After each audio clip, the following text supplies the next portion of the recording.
In this episode, we're talking with Louis Christopher from SQM Research, and we're going to explore his property predictions for 2024. We're halfway through the year. How are we tracking? How is he tracking? And what can we learn about the property forecasting process that will equip us to be more discerning about who we believe and who we follow in this space? Welcome to The Elephant in the Room. This is the podcast where we love to talk about the big things in property that never usually get talked about. I'm Veronica Morgan, real estate agent, buyer's agent and buyer's agent mentor, co-host of Foxtel's Location Australia, author of Auction Ready and co-host of Your First Home Buyer Guide. And I'm Chris Bates, mortgage broker, recently ranked number 5 in Australia out of over 18,000 brokers in the annual MPA Top 100 Mortgage Broker Awards. Before we get started, I need to let you know that nothing we say here can be taken as personal advice. We always recommend you engage the services of an appropriate and experienced professional. Our guest today is Louis Christopher, a well-respected property analyst. Every year in November, Louis releases his boom or bust report. And in years gone by, Louis has had a great deal of success in accurately predicting property market movements. He's also got it wrong at times. And we find our conversations with him really enlightening because he's humble when he's off the mark, but he's also generous in sharing the thinking behind his methodology. Thanks so much for joining us again, Louis. It's great to see you again. Thank you for the kind words, Veronica. Nice to be with yourself and Chris once again. Yeah, always do enjoy these chats, Louis. So I appreciate you coming on again. I know you're a busy man, but you're right. June is days away. It's probably a bit later than that when you're actually hearing this. But what's your thoughts? 2024 surprising you? What you expected? So halfway through, how's it going? Yeah, look, overall, the national market for the year to date appears to be up by about 2.5% to 3%. If we're going to look at the overall number, we forecast for the market for the full year to change somewhere between -1% to +3%. I think it's fair to say that the housing market overall has slowed in 2024 compared to 2023. But it does depend on which city we are discussing.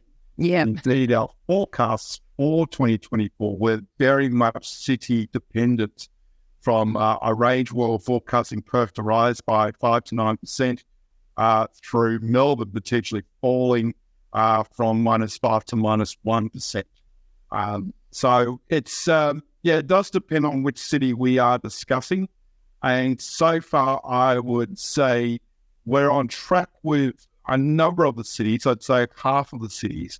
A couple of the cities are doing better than expected. Not too many are doing worse than expected. And it appears as though a few of the cities we forecast are bang on track for our forecast. So you do a number of different scenarios which we'll cut in, etc. Has there been any white black swan sort of events or anything that's really surprised you that you hadn't thought through in November, or is it sort of playing out as one of your scenarios? Maybe inflation's a bit sticky, maybe there's a rate increase, maybe, or is it playing out? Is there anything surprising you right now? Not really. It's as mentioned that the market is moving a little bit. It's growing a little bit more than what we expected, but not that much more. There hasn't been too many wild cards out there at all, other than I think there was a grand expectation at the beginning of the year by both buyers and sellers that we would see an imminent rate cut. That hasn't materialised, as we all know. And I think as the year has progressed, there's been further disappointment on that front, which I think's put a few people on the sidelines, both sellers and buyers to an extent. But probably more so buyers. Our base case, the key assumptions were that the cash rate would range. We weren't sure which way the cash rate would go this year. So in our assumptions, we believe the cash rate would range somewhere between 4.1 to 5%. So we were 50-50 whether we'd get a rate cut or indeed a rate hike. And as it currently stands right now, the RBA is not ruling out anything. We had as part of our base case forecast that population growth would slow down to about 460,000 people from about 650,000 plus we had last year. You might be well aware that the Federal Labor Party has some policies in place to try and slow down that migration growth rate. Is it slowing down? We don't know yet. This is a problem right now. This population data is so laggy that it's really difficult to know what has actually happened so far this year. We've only got the numbers through to December 2023. So we don't know, but I suspect it is actually starting to peak and slow. I think we will know for sure because I think the rental data will first show any type of slowdown in migration growth rates, which we're not really seeing in the data yet per se. The other assumption we had was that unemployment would rise to somewhere between 4.5 to 5.5% this year. And the unemployment rate has risen. It's gone to 4.1%. And we'll see where it ends up for the year. But at the moment, the trend is rising for unemployment. So that was our base case. One of our scenarios that we had running this year was that we potentially could have a new inflationary breakout driven by the Middle East crisis. And it's true that tensions have definitely heated up in the Middle East so far in 2024. Has this materialized yet into skyrocketing oil prices because Iran's putting on an embargo? Not that they are. No, that hasn't transpired yet, though. We note that there's been a bit of a rise in oil prices of late. That's still in play. And what I normally do during the course of the year is that I basically tell the market which scenarios no longer apply, which ones have now we've ruled out as a research house. And at this point in time, we're not ruling out any of our scenarios. Wow. Okay. I think the way things are going, it's leaning towards our base case. That the market's going to slow. We might see some falls in the second half of the year. But at this stage, we're not rolling it out. The other two scenarios were very much population dependent. So is it possible, for example, that we could be wrong about the population growth rate slowing and we have another big year in terms of population growth rates? So we're not ruling that out either because we just simply don't have the data so far for this year to see what exactly has gone on the migration front. It's funny because I had a number of questions to ask you, Louis, but you just sort of answered them all in that chat. No, don't apologise. It's a classic because I wanted you to talk to the fact that you start every forecast with 4 scenarios and then you work through the years. And I'm curious to know how often you do revisit them to see whether you can whittle them down. So it's interesting, we've got halfway through the year. And so I guess, and you still haven't whittled any of them down, but I guess you're thinking the base case is going to be the one. And I guess that in a way speaks to that this is a pretty standard year. I mean, it's been a number of years. We've had so many external shocks, I guess, macro environmental shocks and pandemics and the like. In the last, say, 5 or so years. In fact, the last decade, really, when you think about it, we've had royal commissions, we've had a whole bunch of things that really impact the property market.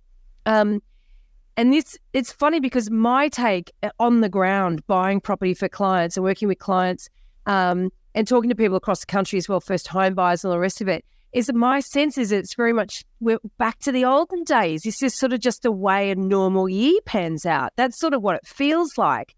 Would you agree with that? Disagree with that?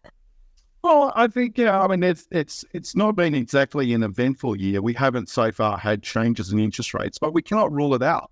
Second half of the year, we could see a lot of change. We could get an interest rate cut.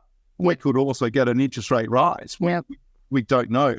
The CPI numbers that came out earlier this week weren't that great, and it would suggest to me that the Reserve Bank over the very short term, over the next couple of months at least, will at a bare minimum stay on hold, that they are unlikely to cut.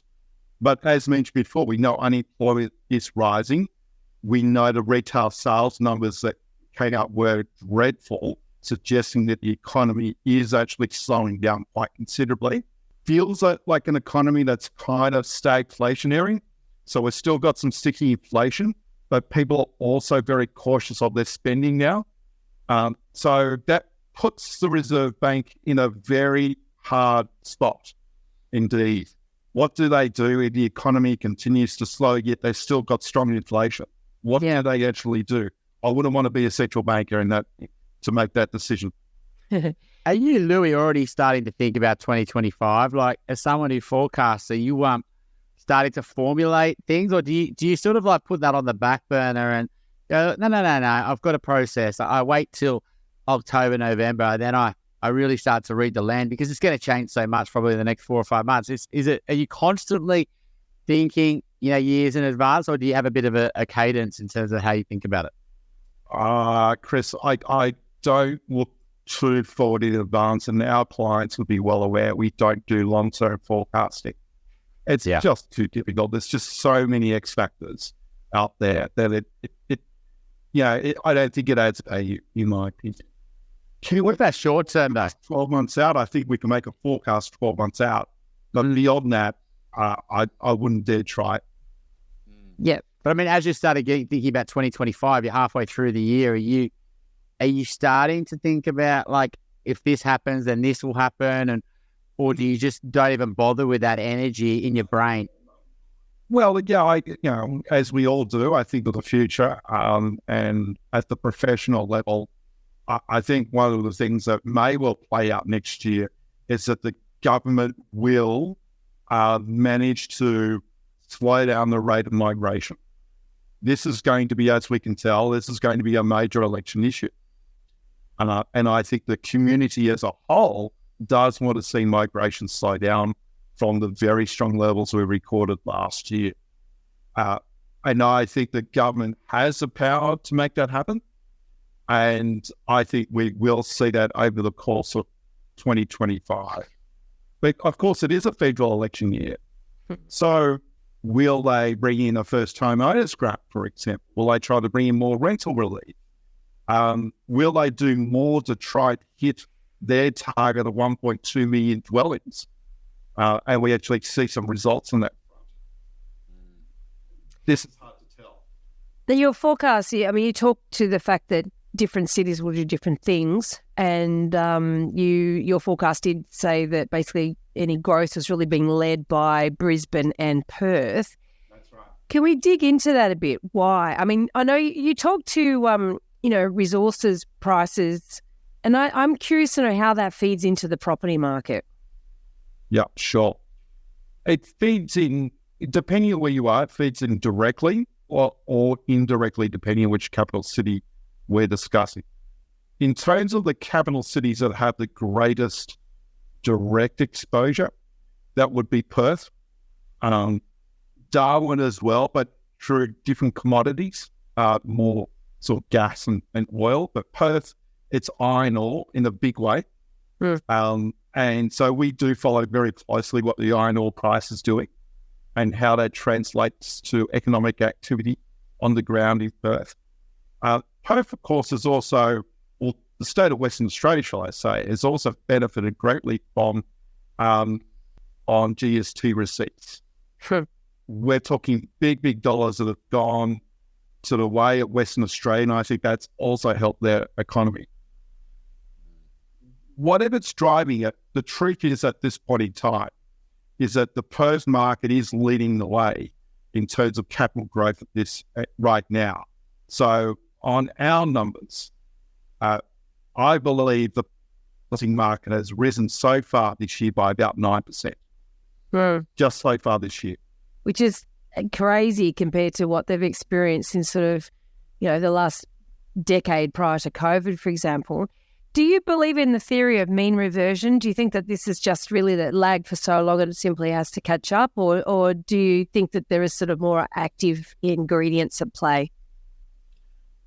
I think given that whole decade of underperformance in Perth that we essentially had, which ran from it's about 2013 through to about 2021, so not quite a whole decade, but a lengthy period of time, that has certainly improved affordability in the Perth housing market. Yeah. And even now, with all the price gains which have occurred from last year to this year, Perth is still offering some very good affordability, certainly compared to, say, Sydney and Melbourne.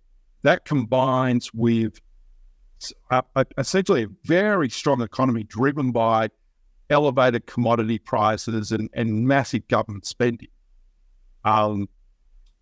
has essentially made housing attractive to interstate homeowners or renters who are looking to find a new place to live and a new job opportunity. And it's certainly been very attractive to investors as well. On our numbers over the past 12 months through to May, Perth rents have risen by another 16%. So there's a lot of factors going for Perth at the moment. I am a bit of a longer-term believer in Perth, but I'm also very conscious that it can have a bit of a boom-bust cycle as well.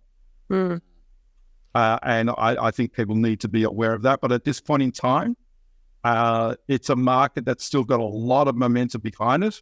And I wouldn't be surprised if, in fact, it's already occurring that Perth beats our forecasts.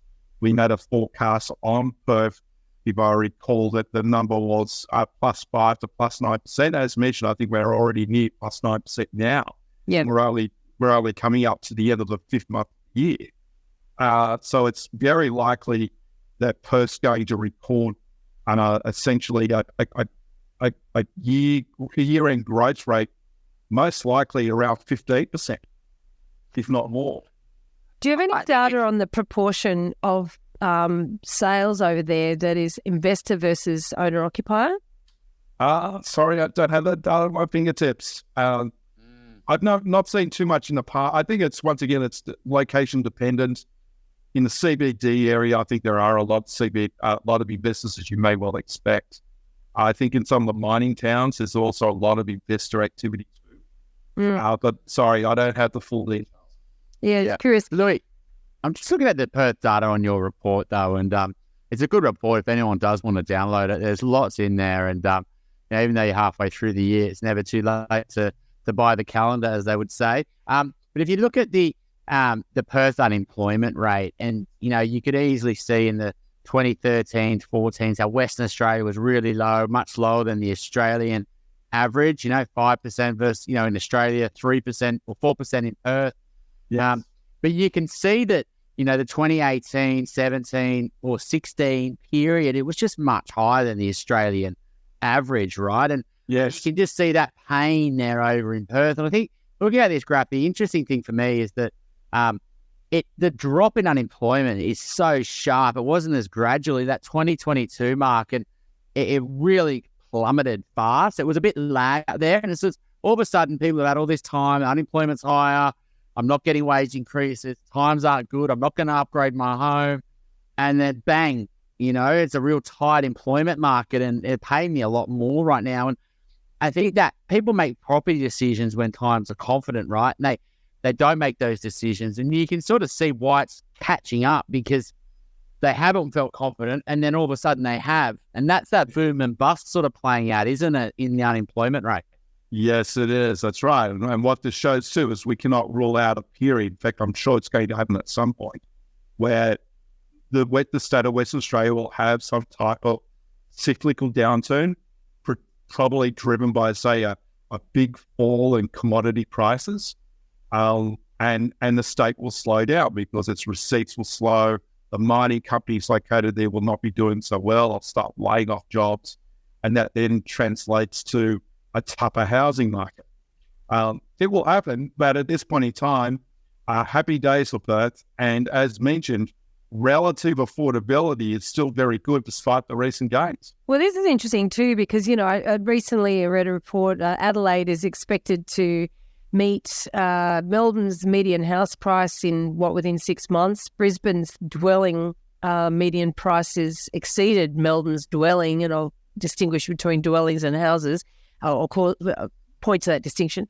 So you've got Brisbane and Adelaide really risen up to be almost on a par with Melbourne. So they no longer looked at as being affordable, and it really does turn the attention to any investor that's outside of Perth in particular that's looking to invest in a capital city for affordability. I mean, even at one point, I think the Perth median house price is still lower than Hobart. Is that correct, if I got that right?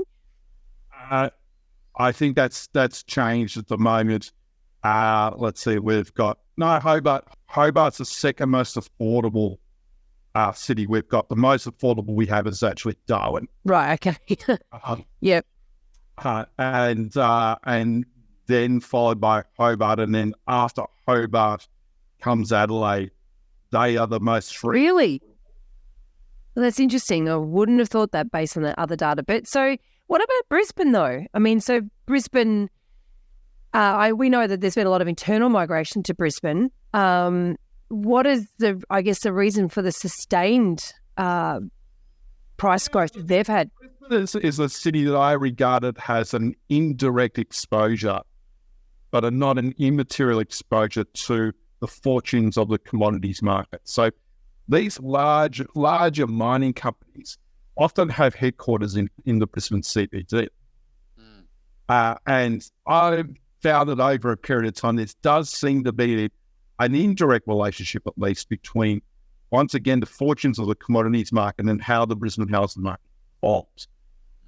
Like Perth, Brisbane went through a bit of a lull period, not as long as Perth, but it still went through a bit of a lull period between about 2014 through to about 2019. Now, that was in part, I think, driven by the commodities downturn, but it was also, I think, mainly driven by an oversupply of inner-city apartments that we had, particularly if you know the area of South Brisbane. There was a lot of apartments that went into that area. And we've always heard about this trickle-down effect, and I think that had an impact upon the overall Brisbane housing market, seeing all that supply at that time. But that stopped now. That's history now. Most of that stock now has been absorbed. We've been recording lower rental vacancy rates in the CBD in Brisbane, strong rental growth. We know, of course, looking through the interstate migration numbers, that once again, Queensland has enjoyed very strong population growth, has taken people away from the states of Victoria and New South Wales, and of late, supply has not been able to keep up with that demand. Louis, on the listings, Brisbane's got one of the most attractive listing drops, right? They're one of the tighter markets. If you look at long-term averages and where they're sort of sitting now, and that's obviously supporting prices, right? Because people are not transacting and fewer properties on the market, and then a lot of more people moving there into the state. That's definitely creating that FOMO in the market rather than it was in the past in Brisbane. People sort of, transacted a lot more. When you look at listings, like, in the market right now, you absolutely, if a good property comes on and it can sell, but it's very patchy. I think you'd probably hopefully agree, Veronica. And, something that doesn't sell instantly, sometimes doesn't sell. Like, do you sort of track those sort of longer term listings, and have you got a take on it? What ends up happening? Do they just fall off? Do they just finally just take them off the portals? And, because they don't really bank up, even though you think that they would bank up, they just sort of are very steady. Is it just that people, they try for a certain period and finally they give it up? What's your take on that? Believe it or not, we've seen listings that have been on the market for years. Some sellers will have their property for sale for multiple years. They refuse to drop the asking price. They still think the market will eventually catch up to them, and they're very stubborn, and they will literally just... I've seen listings where it's been on the market for 3 or 4 years straight. We've got on our website, which is available to all for free, down to the postcode level, stock on market, so listings split by days on market. Yeah, I love that graph. And I'm just looking at it for Brisbane right now, since we're speaking of Brisbane, and just looking at the proportion of properties that have been on the market for over 180 days. So in Brisbane right now, there's a total of about 16,600 properties on the market. Out of that, there's 2,000 properties that have been on the market for over 180 days. Now, believe it or not, that's actually a pretty low number for Brisbane, because back in 2020, there was about 8,000 properties that had been on the market for over 180 days. So this is... It goes to your point that listings of Brisbane have fallen. Old listings, as we call them, anything on over 180 days, has fallen as well. It's not building up at all. And it's something I do actually watch quite closely, the old listings, because when you start seeing old listings starting to build up and accumulate, that's telling me there are more and more sellers not getting the price they want and they cannot sell. Yeah. They're still willing to sell if the price is right. So it's interesting, Louis, because I do love that chart, and I look at it, and when I look at it for any particular location, and when you can really see where the market was doing at any given time by how that groundswell, if you like, of those longer listings, they fatten up. There's more of them when it's a slow property market. They'll dry out when it's a hot market. Looking in your report here, you got the total property listings nationally.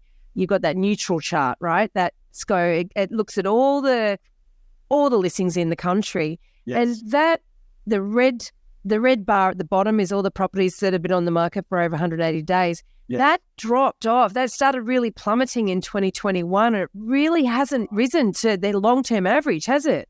Yeah, and you can see it more or less drove the whole chart. Oh. Plummeting in old listings, and probably would have recorded steady listings overall because new listings didn't materially rise. Yeah. So it can be a driver of the overall market. Not that we should be really keen as a buyer to try and find these old listings. No, I'm not suggesting that at all. They'll just be made up of stubborn sellers or seriously wrong with the property. Don't worry, there's people who'll be picking that up thinking they're off market. It's all those buyers agents that don't know any better. Oh, it's an off market. They've got no idea. It's been sitting here for 3 years overpriced. But it is quite fascinating, and I also think that I'm always fascinated by even in blue chip areas because I've got this theory, a hypothesis there. I look at it and think, okay, really hot areas, there's only a very tiny percentage of stock that would be still around, up to 6 months, right? It's got to be a really shit or really stubborn owner. Whereas in some areas where markets move slower or where there's a lot of new stock that comes on the market, takes a long time for that to absorb, you can see that would blow up those older listings. But even in some blue chip areas, I see that there's still quite a high proportion of sitting in that 180-day lot, which just astounds me because I go digging sometimes trying to find them and I can't find them online. So where does that data come from? Well, it comes from the online listings. Now, we have a couple of rules in place because we notice that what you will find is that a property will be listed and then will be withdrawn. And then about a month later, it comes back on the market again through maybe a different agent. Yes, yeah. Now, we still regard that property as still on the market. Oh, good. I'm glad you do. That's very good. Very sensible. That might in part explain it. Yeah, okay. Yeah. That makes more sense, actually. That's great. I'm on a personal mission to help more people make better property decisions. And you can find out all about what I'm working on at veronicamorgan.com.au. And there you'll find resources for first home buyers, details about my buyer's agent mentoring program, access to suburb help for investors, or if you're looking to buy your dream home or an investment property in Sydney's inner west, eastern suburbs or lower North Shore, you can connect with my team at Good Deeds Property Buyers. If you're thinking about buying your first home, upgrading to a new one, or purchasing an investment property anywhere in Australia, we would love to carefully guide you through this journey and importantly get the finance right. Please reach out via our website, wealthful.com.au. Just on that though, when you look at the listings, Louis, obviously our population's going up, we're building more properties, right? So we should be transacting more sales, right? Our listings on the market averaging should be going up each year. It's a really good point. But really, you can pick lots of, I love your data because you can go suburb, then you can go, SA3 and region, which is probably a bit better a guide than picking suburbs, right? Because there can be a bit more volatility. Then you can go state, you can go national, etc. But you can find plenty of locations where the listing numbers, we just talked about Brisbane there, where we're selling dramatically less properties on the market than there was 5-10 years ago. Does that sort of blow your mind and really show how the turnover rate's dropping and we're getting stuck in our homes? That's a really good point. And when I think of this point, I think that potentially there are some, it highlights some structural issues with our housing market. So, yes, you're right, Chris. As we continue to add more and more dwellings, and despite, the fact that we're not building enough now, we still are building, right? you should see a structural rise in our charts with listings over the long term. Yeah, we're not getting it really. Yep. Like Sydney right now, it's picked up a little bit this year, but we're essentially just long-term averages. And indeed, really the period 2019 through to about 2022 was just on this downtrend. And we're at levels that we've recorded back in 2011, okay? Yeah. Now, I think this might have something to do with stamp duty and just transaction costs. Okay, Yeah. So we're all well aware of empty nesters. Okay, but let's think about the empty nester that, they might have some wealth in their property, but ultimately they're a bit cash flow poor.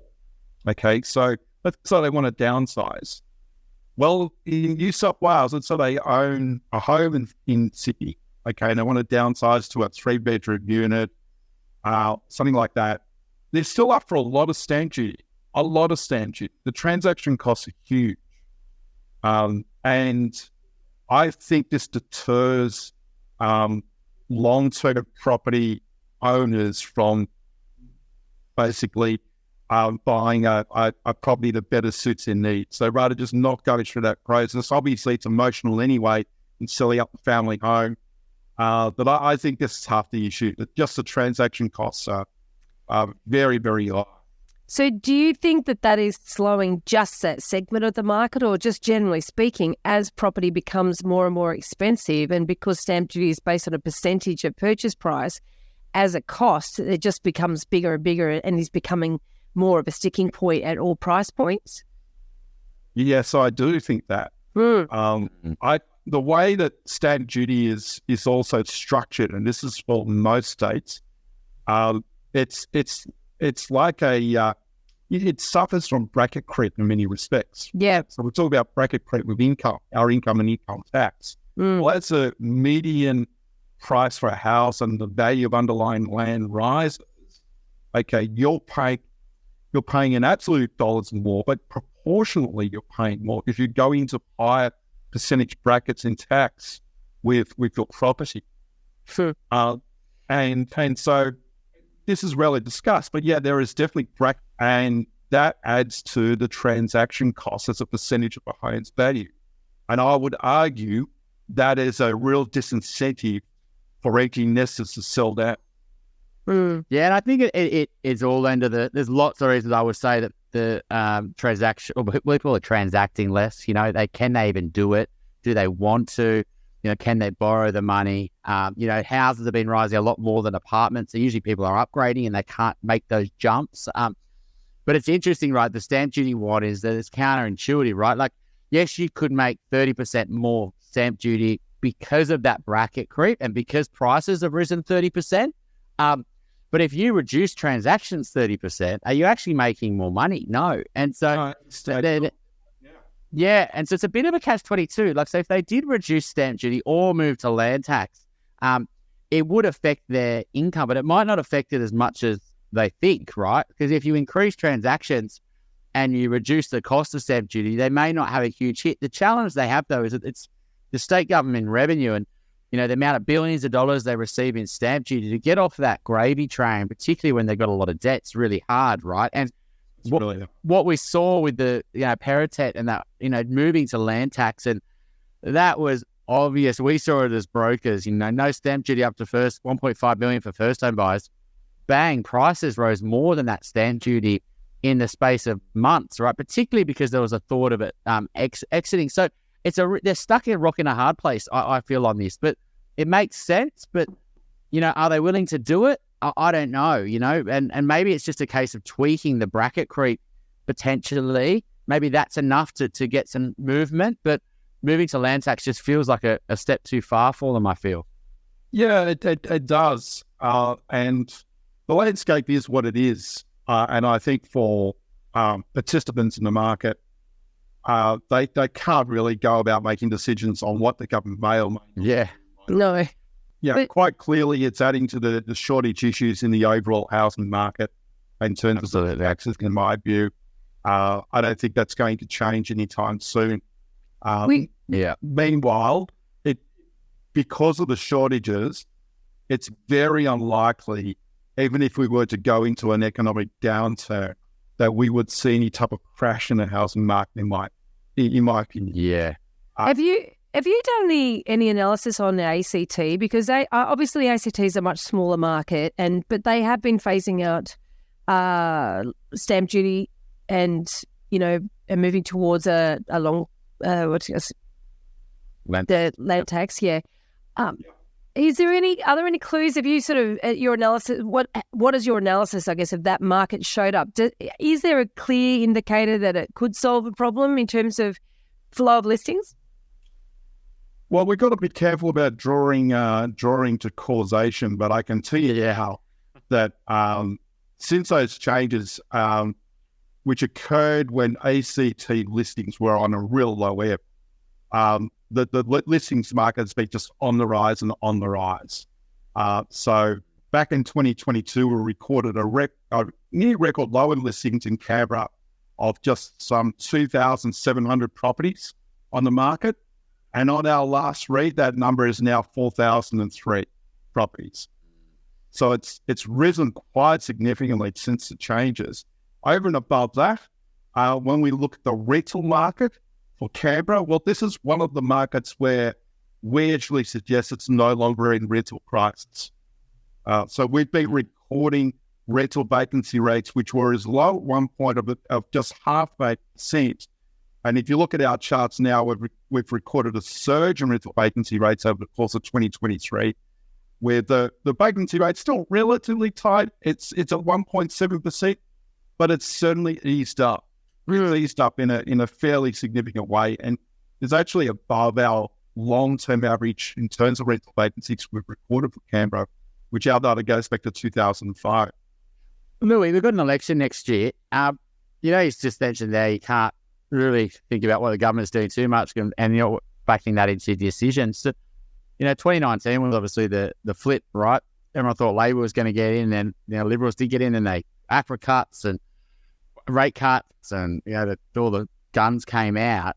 You're going into next year in your forecast. Like, how do you reconcile that? Are you going to go scenario one? If Liberals win and they have access to super, X, Y, Z could happen. If Labor wins, scenario one is X, Y, Z. Are you going to have to split it like that? Because, they are quite bipolar policies a little bit. And, some of the things, and in this housing crisis, some big policies are going to come out, right?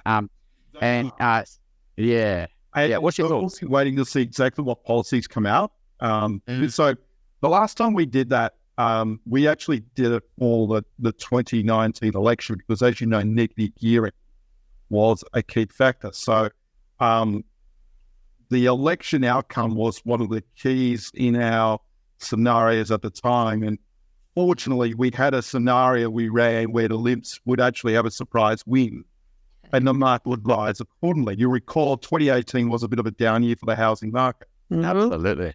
It depends on the policies they announce.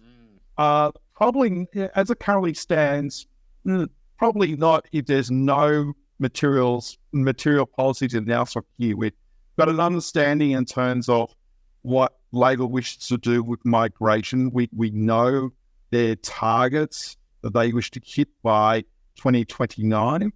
The Libs have made some noises about migration, of course. Whether they actually act out on that will be another matter. And they've been fairly quiet on the housing front. They haven't made any specific policies about trying to increase supply. So I don't think we would run it based on an election outcome unless we see some real material policies which we think could have a direct bearing on housing prices of 2025. Right now, I think in this scenarios, I would suggest we'll be definitely watching interest rates closely. We're still concerned that there could be a second wave of inflation come through. We're not ruling it out yet. But I think by the time we get to December, we'll have a better read in terms of whether that secondary wave of inflation is actually going to materialise or not. Now, Louis, does it frustrate you when people, it absolutely happens everywhere. People think they know where the world's going, and they're very quick to tell everyone where the world's going, and then they publicise it and they put it down, which is very brave because not many people then come back years down the line and check what they've said and pull them up on it. But does it surprise you just how few people actually do this scenario thinking? As consumers of information, we just love to think that there's one way the world's going to go, and we don't take the time to consider that, well, that could happen, or this could happen, or this could happen. That scenario sort of thinking is just so rare. Does it surprise you? Yeah, when I first started doing fall forecasting, which takes us back to about 2011, that's how long the boom bust report's been around for now. I wasn't aware of anyone doing scenario forecasting. The banks now have been trying to put to the market, we've got a base case scenario, now we've got these other scenarios, but they're not very transparent in terms of what their other scenarios yeah, exactly. Yes. I've noticed a couple of players in our industry have started putting out some scenarios, and well, to me, it just makes logical sense because, as you rightly say, look, no one knows the future for sure, but we can think of what could be the drivers, what are the potential X factors that are out there, and each year, as I think I've mentioned on your program with your listeners, I start off with about 20 different scenarios. So that's like if you think of yourself as some type of portfolio manager looking after a fund, and you've got this universe of all these stocks, right, that you could pick from, and you've got to start screening them out. I'll look at that in terms of all the scenarios that could potentially play out, and then I'd start screening them out. And I then boil it down to what I think would be the top 4 scenarios. And yeah, for this year, definitely population, in terms of a potential population slowdown, was a key factor in my thinking. Yeah. You get a lot of media, attention when you release a report every November. And, it's funny, there was lots and lots of different headlines, and I always love to see which ones get picked, and often it's not your base case scenario either that gets picked. I mean, the ABC, I'll give you an example, is an ABC headline, November 2023, courtesy of your report. Australian real estate is set for a double-dip downturn, according to leading analysts, as interest rates finally weigh on property prices and for-sale listings surge. Now, that I wouldn't say, given this discussion anyway, that was even indicative of your forecast. And it's cherry-picked, right? I can't here. And they will do that, and that's happened from time to time.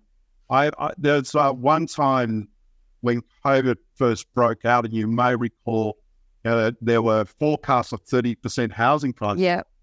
Well, we were actually one of the ones who said, hey, that is possible if the government doesn't intervene into the economy.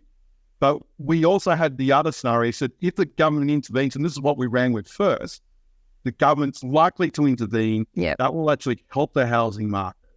But it was all about, will the government, and has the government got the ability to actually help the economy through this extraordinarily tough time? And we didn't know for sure. We didn't know whether the government would intervene or not. Yep. You may recall back in like March and April that year, auction clearance rates collapsed. They did. This is back in 2020. The market was starting to fall because of the collapse in confidence in the economy. And so the writing was there that this could have actually happened. But we ran with 2 scenarios. We said, okay, it depends on government intervention. A lot of the media ran that we said housing prices were going to fall 30%. Yeah. And geez, that was very tough. I thought it was pretty unfair because we weren't saying that as our base case. We're saying if they don't intervene, yeah, we could have real problems. That government intervention, though, I mean, at that time, that was an example of one time, you could go all the way back to the GFC or the credit crunch or back in 2008 and how they intervened around the world, etc. Does it sort of surprise you a little bit, the too big to fail with the residential greater than ever as part of our wealth and the construction industry? And Do you think that, the intervention you thought was possible today is going to be surprised tomorrow? Because it does seem that way a little bit where, they will do things at all costs to protect things. The government cannot help itself but intervene in the housing market. They just can't help themselves. I mean, I've been lucky enough to speak to a few senior people on that side. And I've spoken to both sides of the fence. And I can tell you, neither side wants to see a housing crash. And I think that's in part due to self-interest. I think it's in part due to the fact that we've just spoken about stamp duty revenues. They know it's a revenue maker for their own coffers. And they know it wouldn't be great for the economy overall. So, I've always believed that there's a bit of what we call a housing put out there where, worst case scenario, the government would probably intervene to stop a major crash in this market. That doesn't necessarily mean that they would always be successful. But I do believe that they would intervene in such a potential outcome. And sure enough, in 2020, I don't think they were necessarily responding directly to a looming downturn in the housing market, but they were definitely responding to that the economy was potentially going into crash mode. Yep. Yeah. It was the interesting times, wasn't it? I mean, it's nice to sort of sit back in the comfort 4 years later and analyse what went down. But I think too, the reason I sort of brought up that headline is because I could understand, I can imagine your frustration when you see some of these. Maybe there's so much out there you don't even bother reading them. But from a consumer's point of view, they've got to understand that these headlines are, pulling out the most sensational angle quite often. Veronica, it's probably the prime reason why nowadays I spend more and more time direct messaging to our audience on social media. Yeah. To make it clear. And well, the media misses out on that, don't they? I mean, if they continue the way they are, they're going to be less influential over the long-term future. What's your major channel? Is it X? It is, actually. I really enjoyed X or Twitter.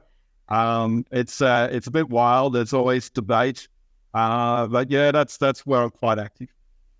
And in your travels there, Lou, you've got a property dumbo for us, another story you can share with us, something, I think it was you last time. Was it you last time you shared us the rights of the SBS building? I can't remember if that was you. Oh, that's right. The SBS building where SBS on the building where we're in North Sydney, and we're in this building which it's quite prominent, shall we say.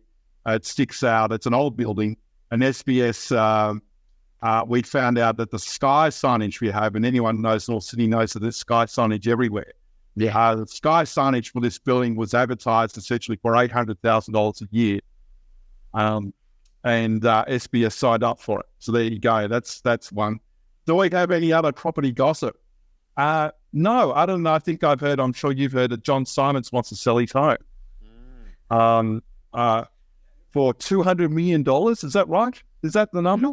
Yeah. I remember when he built that home, and I think he built it for about 60 mil. Bargain. And right. who's in that market, Louis? Who's in the $200 million home buying market? Not me. Not many. Not you, not me. Yeah, that's sort of, I think, there's been a bit of press recently about the Chinese buyers. They're back in the press. It's potentially a very loaded Chinese buyer. I've had this for quite some time in terms of this speculation. The problem is it's very hard to get good quality data on whether they are really there or not. Yeah. I remember a long time ago, I wrote a piece for the Sydney Morning Herald. And I think it's back in like 2009. There was a lot of fear and angst about all these Chinese property buyers in the market, trade property. And, the journalists at the time were citing going to numerous auction results where all these Asian-looking people buying properties. And I put it back to him and say, well, how do you know that they're overseas? Are you aware that the Chinese have been here in Australia since the 1800s? You could go rushing about a fourth-generation Australian citizen here. And I still hold to that. It's very difficult to get hard data in terms of how much they buy, what they're buying. You have the Foreign Investment Review Board that comes out with their data once a year. It's very laggy, but it doesn't really, in my view, give you a lot of insight in terms of what's going on. Yeah, around about 2016, there was a big media seemed to be a campaign against the Chinese buyer, and somebody came out with some data that said actually Chinese, in terms of overseas buyers, the Chinese buyer only makes up 18% of all foreign investment in residential real estate. So I thought that was sort of interesting. And we had a client at the time who was Australian born of Chinese descent. And every time we rocked up to an auction, she'd say to me, and it was quite difficult. We were going to auctions with 30 people registering. It was pretty hot market. And she'd say, people look at me with fear. You know, we try to get number 88 as our bidding number. She said, but the reality is I'm just as Aussie as, you know, all of them. They think that I've got more money just because I look like I'm Chinese. But my parents were born here. I was born here. So I've got this sort of, I might be able to psych somebody out, but I don't have deeper pockets than anybody else. Yeah. And I think you're the interesting thing about John Simon, I think you'll probably get it, in fairness. You know, that part of the market is, you know, very little supply. And, you know, if you just look at the rich list came out today, the AFR, you know, it's not like the wealth's going backwards. Yeah, maybe that's the top. That's just the top one. And you know, someone who's not concerned about interest rates isn't spending that amount of money. And, you know, I think that whole and top end of the market is you know, like listings of other end of the markets is drying up as well, right? Like there's less transactions. Yeah, I believe it's definitely a great storage of wealth for the rich. I think for the average property investor, one thing to keep in mind is that you generally find with more affluent real estate that they offer a lower rental yield. Okay, so you'll find these type of properties, or really anything from, say, anything above $5 million, I'll generally only offer a rental yield gross of somewhere around 2%. Yep. And indeed, I've seen them in the ones on a gross basis.